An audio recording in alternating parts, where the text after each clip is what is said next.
Nearly 7 months have passed since President Bongbong Marcos uttered the words, "Mahiya naman kayo," in his last SONA, yet many Filipinos are still left questioning whether the investigations by the Senate Blue Ribbon Committee and the Interagency Committee, ICI, will lead to any meaningful accountability. To date, no major figure has been jailed, fueling public frustration and skepticism. Former Senator Bong Revilla, often labeled as the Big Fish, is widely seen as a convenient and low-risk target, given that he no longer holds public office. Meanwhile, persistent whispers across various sectors of society continue to point toward figures who remain in power and exercise direct control over government budgets, individuals whom many believe are beyond the reach of serious scrutiny. These are the high-ranking government officials who have been alleged, in public claims and ongoing discussions, to be the principal figures behind the flood control anomalies, though no findings have yet proven these accusations. First is former Representative Zaldy Ko and the former chair of the House Appropriation Committee. Former Representative Zaldy Ko is linked to allegations of corruption involving flood control projects after he claimed that President Ferdinand Marcos Jr. and former House Speaker Martin Romualdez received up to P56 billion in kickbacks, including P25 billion allegedly tied to 2025 budget insertions, claims that remain unproven and denied. The issue has gained traction as firms connected to Ko, such as SunWest Inc. and High Tone Construction, secured major flood control contracts during the release of P214 billion in unprogrammed DPWH funds in 2023-2024, nearly half of which went to flood control. Separately, the COA flagged Bulacan projects worth 389.6 million for alleged irregularities, prompting the Ombudsman to suspend 16 DPWH officials over suspected ghost projects. All claims remain allegations under investigation. Next is the former Speaker Martin Romualdez.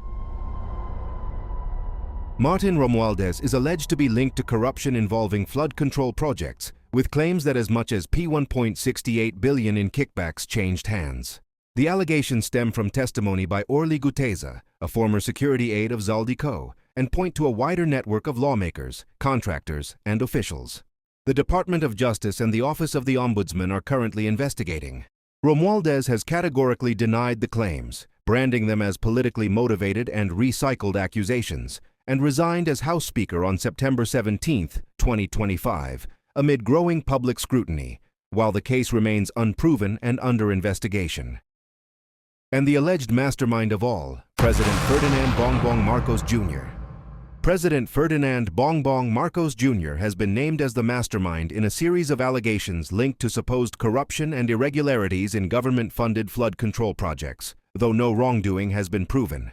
Former Ako Bicol Party List Representative Elizalde Zaldy Ko has alleged that President Marcos and former House Speaker Martin Romualdez were involved in a scheme that supposedly generated 56 billion in kickbacks from flood control projects in Bulacan, claims both leaders have denied.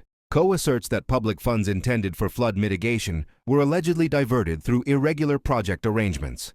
These claims have fueled the filing of an impeachment complaint against President Marcos, citing 5 grounds, 3 of which are connected to the flood control allegations.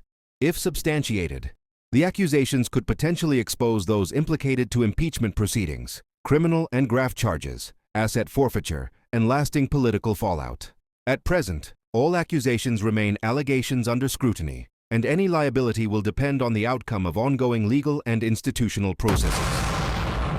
Wherever the investigation may ultimately lead, the final verdict rests with the Filipino people. It was they who placed these officials in positions of power, trusting them to serve as protectors of the nation's interests. Yet there are growing allegations that the same figures elected to uphold the welfare of the people are now being linked to actions that have allegedly contributed to their hardship and suffering. Thanks for watching, and don't forget to like, share, and subscribe.